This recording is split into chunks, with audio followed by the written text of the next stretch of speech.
Aksi kejar-kejaran mewarnai penangkapan kawanan pencuri hewan ternak.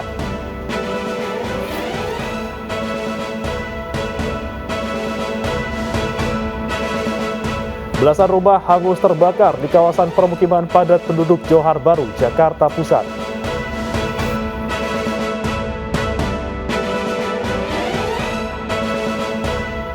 Ukraina ancam Rusia untuk membawa kasus pembunuhan massal di Bucha ke Mahkamah Internasional.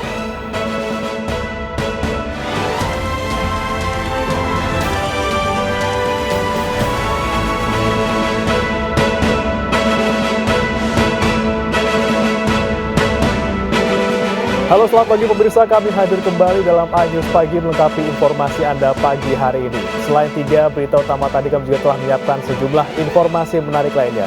Bersama saya Breman Atenaya, inilah iNews Pagi selengkapnya.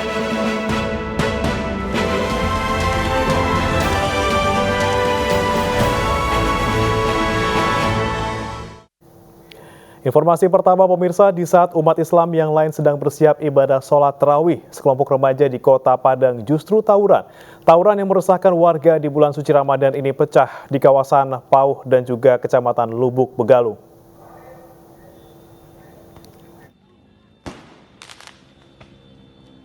Lemparan batu dan mercon menjadi senjata saling serang antara dua kelompok remaja di daerah Simpang Pasar Ambacang, Kecamatan Pauh, Kota Padang. Puluhan remaja pelaku tawuran ini juga merusak sejumlah fasilitas umum yang ada di sekitar lokasi. Aksi tawuran juga terjadi di daerah Rawang, Kecamatan Lubu Begalung, Kota Padang. Ratusan remaja yang terlibat aksi tawuran ini menggunakan senjata tajam dan saling serang hingga ke permukiman warga. 100 orang personil kepolisian dari Polresta Padang dan Brimob dikerahkan ke sejumlah lokasi tawuran untuk menangkap dan mengantisipasi aksi balasan antar kedua kelompok. Satu persatu pelaku tawuran berhasil diamankan polisi yang sudah disebar di sejumlah titik di sekitar lokasi.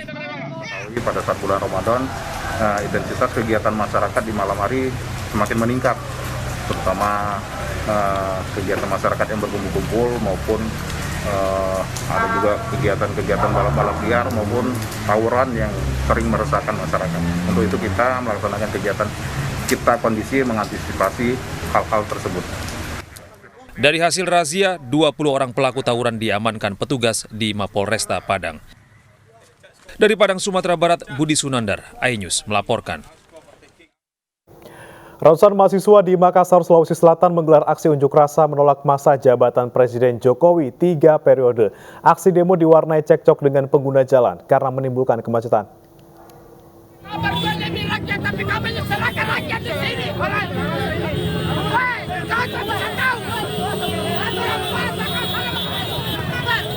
Keributan terjadi saat mahasiswa STIM LPI Makassar menggelar aksi unjuk rasa menolak penundaan pemilu dan masa jabatan Presiden 3 periode di Jalan Perintis Kemerdekaan Kota Makassar, Sulawesi Selatan. Sejumlah pengendara yang kesal karena akses jalan terganggu langsung membubarkan paksa unjuk rasa. Meski mahasiswa sempat menolak dibubarkan, namun pengendara terus mendorong peserta aksi yang dinilai sangat mengganggu pengguna jalan. Kira-kira siapa dengar? Ada waktu anak-anak pun datang. Orang buka puasa, kasihan orang mau lewat orang tuanya.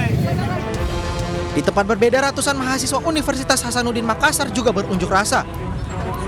Massa bahkan menutup penuh badan jalan di pintu tol Jalan Perintis Kemerdekaan Kota Makassar. Massa membuat lingkaran dan membakar ban sebagai bentuk protes terhadap wacana penundaan pemilu.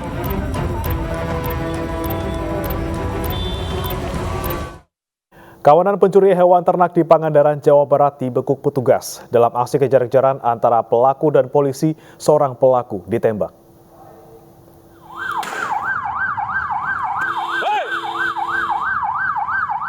Dalam video amatir, petugas dari Polsek Langkap Lancar mengejar kawanan pencuri yang berusaha kabur setelah dipergoki warga mencuri 2 ekor kambing di wilayah Kecamatan Langkap Lancar, Kabupaten Pangandaran, Jawa Barat. Keempat pelaku akhirnya berhasil ditangkap petugas di wilayah Kota Banjar.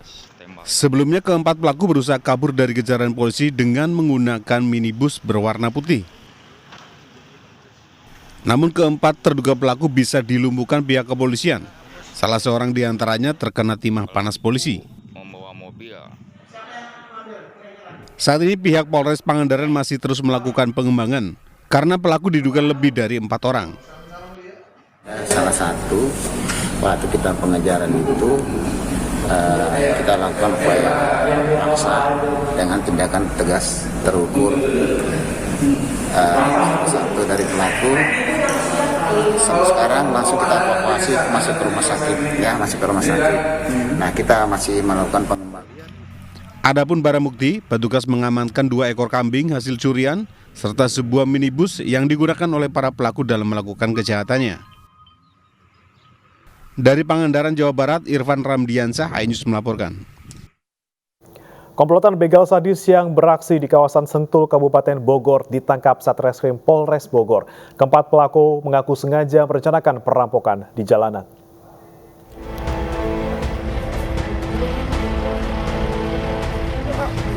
Komplotan begal sadis bersama 2 penadah digelandang tim Resmo Polres Bogor saat rilis di lokasi kejadian sekitar pelataran Pancakarsa Jalan Anggrek, Kecamatan Babakan Madang, Kabupaten Bogor, Jawa Barat. Dari tangan tersangka, polisi mengamankan barang bukti berupa 3 bilah celurit dan samurai serta ponsel dan motor korban. Sementara di hadapan petugas, para tersangka mengaku sengaja merencanakan aksi perampokan di jalanan dengan sasaran mangsa secara random. Dalam satu malam tersebut, si pelaku melakukan 3 kali perbuatannya terhadap 3 korban yang berbeda. Satreskrim Polres Bogor, alhamdulillah sudah berhasil melakukan penangkapan terhadap 4 orang terduga pelaku pencurian dengan kekerasan. Usai diamankan, polisi lalu menyerahkan barang bukti motor hasil rampasan korban yang berjarak tak jauh dari lokasi kejadian. Doa saya sama istri sama keluarga di rumah mendoakan mudah-mudahan penjahatnya cepat dapat dan sekalian sama motornya, karena saya kalau ngeredit lagi kayaknya nggak bakalan mampu. Sebelumnya dalam rekaman kamera pengawas, komplotan begal menyerang dan merampas motor ojek online. 2 orang korban dilarikan ke rumah sakit lantaran mengalami luka bacokan cukup parah. Dari Kabupaten Bogor, Jawa Barat, Cahyat Supriyatna, iNews melaporkan. Seorang pria di Bogor, Jawa Barat menganiaya anak tirinya yang masih berusia 8 tahun dengan setrika listrik. Warga menggerebek rumah pelaku dan menemukan korban disekap dengan kaki dan tangan terikat.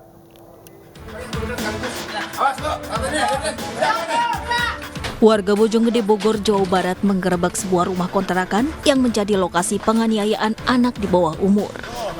Warga mendapati seorang anak berusia 8 tahun disekap dengan kaki dan tangan terikat, sementara tubuhnya penuh luka memar dan luka bakar akibat disetrika ayah tirinya. Warga pun melaporkan peristiwa ini ke polisi. Adapun pelaku yang merupakan ayah tiri korban mengaku kesal lantaran korban pernah bertengkar dengan anak kandungnya. Ada luka semacam setrika ya di tangan kanan dan kaki kanan untuk si anak ini.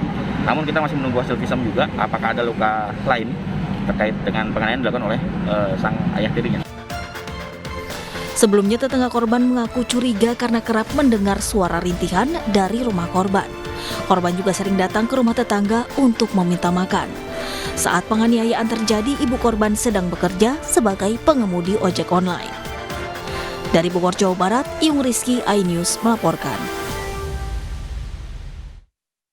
Identitas komedian berinisial M pembeli konten porno Dea OnlyFans terungkap. Komika Marshall Widianto dipanggil untuk diperiksa polisi hari ini.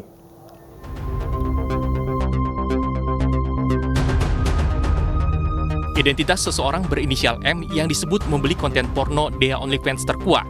Ia adalah Marshall Widianto, seorang komedian jebolan ajang pencarian bakat.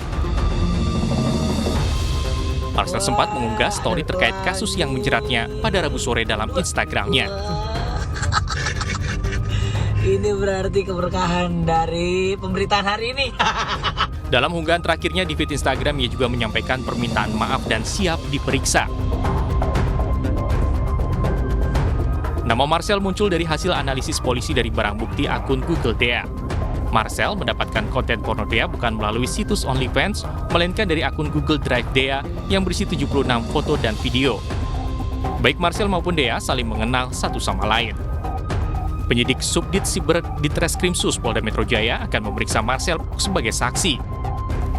Untuk komedian M, rencana kami jadwalkan pemeriksaan panggilan pada hari Kamis, tanggal 7 April pukul 10, dan yang pastinya bersangkutan kami periksa sebagai saksi. Untuk keterkaitannya, ini dikarenakan adanya penyampaian Dea dalam berita acaranya, di mana yang bersangkutan membeli video Dea sejumlah 76 video. Pihak Marcel melalui kuasa hukumnya pun mengaku telah menerima surat panggilan dari polisi dan akan menghadiri pemeriksaan. Marcel diketahui hanya satu dari sekian banyak pembeli konten Dea yang kini sudah tersebar luas di media sosial. Dari Jakarta, Tim Liputan iNews melaporkan. Ratusan korban kasus dugaan penipuan investasi robot trading platform Fahrenheit melapor ke Barreskrim Polri. Total kerugian para korban diklaim mencapai 37 miliar rupiah. Diwakili kuasa hukumnya, 137 korban kasus dugaan penipuan investasi robot trading platform Fahrenheit melapor ke Barreskrim Polri Rabu siang. Pelaporan dilakukan terhadap sejumlah petinggi dan juga dari aplikasi Fahrenheit dengan membawa sejumlah barang bukti untuk mendukung penyidikan kepolisian. Barang bukti yang dibawa diantaranya KTP, nomor ID, dan beberapa dokumen lainnya. Dalam kasus ini, polisi telah menetapkan 5 tersangka, di mana salah satunya bos aplikasi robot trading Fahrenheit, Henry Susanto. Kami dari LQ Initial Law Firm mempercayakan kepada tim penyidik dalam hal ini untuk menangani kasus para korban dari Fahrenheit, yaitu 137 klien kami, dan dengan kerugian. Sementara itu, korban penipuan jam tangan mewah senilai 77 miliar rupiah kembali menyerahkan bukti-bukti tambahan ke Barreskrim Polri pada Rabu siang. Dalam kasus penipuan pembelian 2 jam tangan mewah seharga 77 miliar rupiah, tim kuasa hukum korban membawa sejumlah bukti tambahan. Di antaranya kwitansi pembayaran serta surat somasi kepada pihak Richard Mille Jakarta. Sebelumnya, seorang pengusaha dan kolektor jam tangan mewah Tony Sutrisno merasa tertipu usai 2 jam tangan mewah yang telah dilunasinya hingga kini tak kunjung diterima. Satu itu PT Royal Mandiri Internusa, itu di bawah pimpinan saudara Nurdin Cuaca. Yang kedua Richard Lee, yang ketiga Bu Yanita. Karena yang selalu menghubungi dengan Pak Tony ini, klien kita ini, yang menghubungi selalu itu, kalau nggak Pak Nurdin Cuaca, Pak Richard, kalau nggak Bu Yanita. Kalau Nurdin Cuaca ini adalah owner di perusahaan itu. Upaya penipuan dan pemalsuan dengan mencatut nama tenaga ahli KSP Ali Muhtar Ngabalin viral di media sosial. Surat berisi permintaan bantuan dana sebesar 800 juta rupiah kepada Wali Kota Cirebon.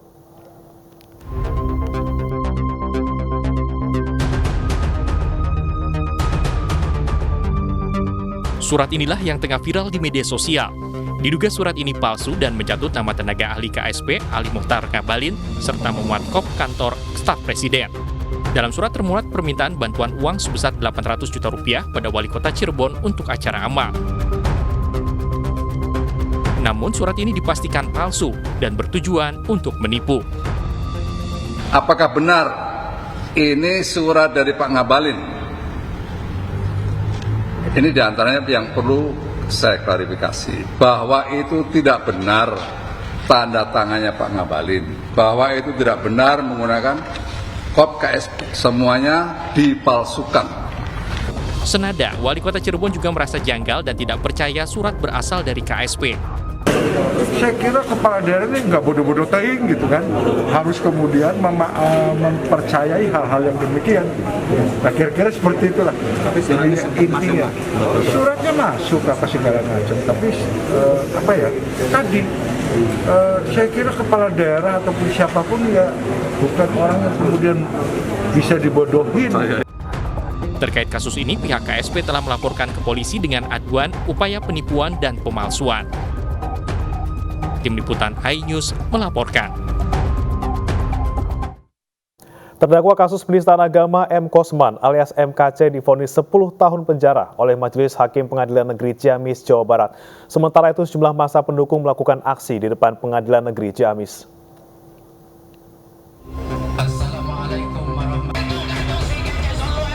Sejumlah massa dari pondok pesantren di Priangan Timur mengawal sidang vonis MKC. Aksi ini mendapat pengawalan ketat dari aparat gabungan. Vonis dibacakan Hakim Ketua Vivi Purnamawati di Pengadilan Negeri Ciamis, Jawa Barat. KC dinyatakan terbukti bersalah melanggar pasal 14 ayat 1 Undang-Undang Nomor 1 Tahun 1946 tentang peraturan hukum pidana sebagaimana dalam dakwaan primair. Bahwa dengan pidana maksimal 10 tahun setelah memperhatikan segala fakta yang terungkap di persidangan, baik itu dari keterangan saksi, keterangan ahli, barang bukti, surat bukti, dan keterangan terdakwa sendiri. Maka majelis hakim menyimpulkan dan menjatuhkan pidana 10 tahun terhadap terdakwa MKC. Terkait vonis ini, penasihat hukum menyatakan banding. Tim hukum KC kecewa karena tidak ada hal yang meringankan. Namun majelis hakim menyatakan vonis ini dijatuhkan dikurangi dari masa penangkapan dan penahanan yang telah dijalani. KC ditahan di Lapas Kelas 2B Ciamis, Jawa Barat. Dari Ciamis, Jawa Barat, Acep Muslim, Ainjus melaporkan. Pemirsa, Munarman divonis 3 tahun penjara dalam kasus tindak pidana terorisme. Atas putusan hakim, Munarman dan JPU akan mengajukan banding. Munarman, mantan sekretaris Front Pembela Islam, dinyatakan bersalah melanggar pasal 13 huruf C Undang-Undang Terorisme tentang penyembunyian informasi terkait tindak pidana terorisme. Majelis Hakim Pengadilan Negeri Jakarta Timur memvonis Munarman 3 tahun penjara. Vonis ini lebih ringan dari tuntutan jaksa penuntut umum, yakni selama 8 tahun penjara. Usai pembacaan putusan, terpidana Munarman dan JPU memastikan akan mengajukan banding atas putusan hakim. Pengajuan banding selambat-lambatnya dilakukan 7 hari setelah putusan dibacakan. 15 tahun 2003 tentang penetapan Perpu nomor 1 tahun 2002, penetapan Perpu nomor 1 tahun. Permukiman padat penduduk di kawasan Johar Baru, Jakarta Pusat terbakar hebat. Ainus Pagi segera kembali.